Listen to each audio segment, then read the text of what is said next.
Hello, I'm Scott Siegfried, Superintendent of the Cherry Creek School District. I wanted to bring to you today and share some information that we've been collecting since we started in-person learning over 11 weeks ago and continued as we move remote now for a number of days. I think it's important to be transparent in the information that we're seeing because it helps inform decisions we all have to make about in-person learning, staying online, being remote, or eventually when we go back to school full-time. This school year, we've continued to collect data of the impact of COVID on schools and on our community. And so I'd like to share with you what we've seen since we started school in August. So this is a chart showing three things: the 7-day averages for Arapahoe County cases, Cherry Creek School District quarantines, and Cherry Creek School District COVID positive students and staff. So these large gray bars represent the COVID positive cases in Arapahoe County, where we live and function. The blue bars represent the number of students and staff quarantined because of potential exposure to a COVID positive individual while in school. The thick red line indicates the number of COVID positive students or staff that came into school since the beginning of our year. I've also put various markers on the graph.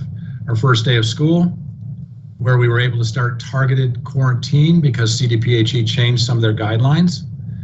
The first day where Cherry Creek Metric hit a red, and where we felt it was too impactful to continue operations.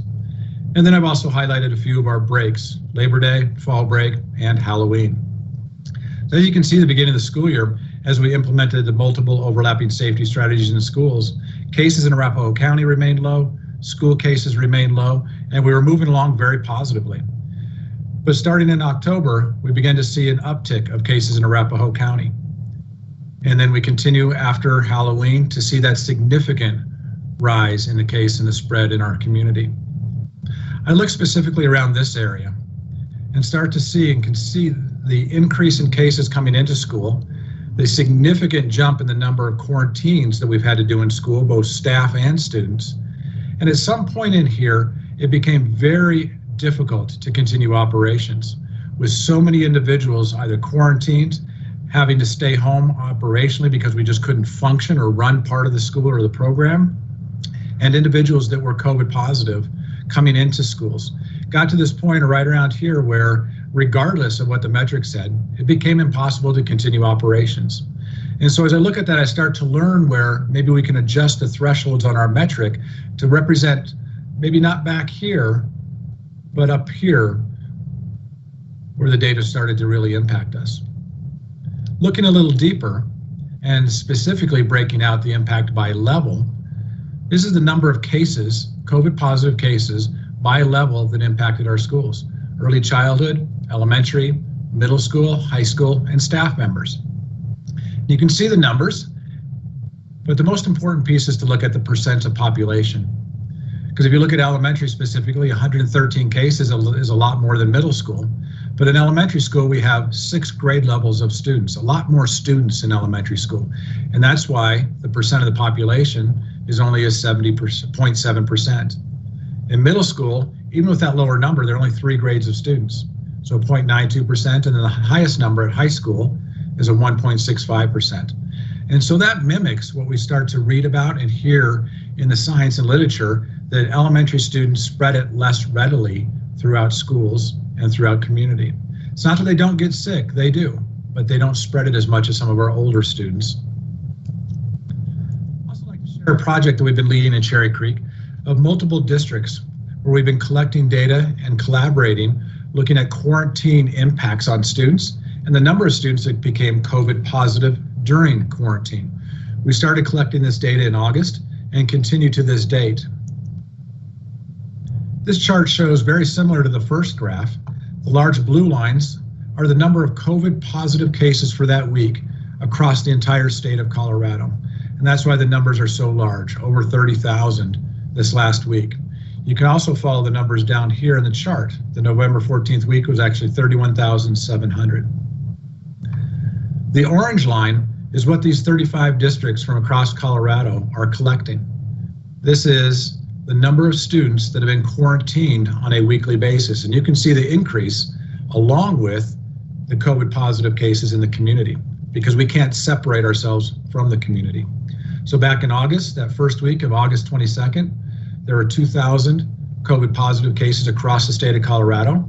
Of the school districts in session, 19 students were quarantined, and of those 19, 2 students became COVID positive during quarantine, so potentially from that exposure.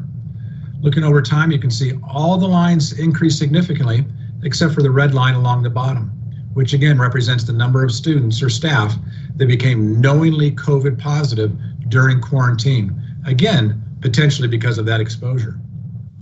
So you track in the chart, even though there's a significant increase in the number of COVID positive in Colorado, the significant increase in the number of quarantines of students and staff across Colorado, there is an increase in the number of individuals that become COVID positive during that time, but is a very small percentage. That starts to tell us how safe schools are with the spread of COVID. If we look at this chart and the total number of students since the beginning of August for these 35 districts that are both urban, suburban, and rural in nature, and we aggregate the data, the total number of students that have completed quarantine as of November 14th was 29,160 students. Of those 29,160 students, 142 students became knowingly COVID positive during quarantine, or 0.49%. A very small percent of students became COVID positive during quarantine. Similar numbers for teachers and staff. Across these districts, 5,196 staff became, as they completed quarantine, 118 became knowingly COVID positive for a 2.27%.